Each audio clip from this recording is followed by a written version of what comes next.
Hello again, everyone. Truck CB Sales here with a repair report for Adam in Kentucky on this Galaxie DX55 HP.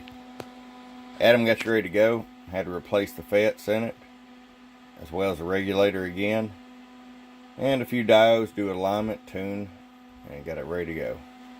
RF power all the way down, 5-watt slug. About a half watt all the way down. 5 watts all the way up. 100-watt slug, average power. 26 bird. Peak power. 50 peak.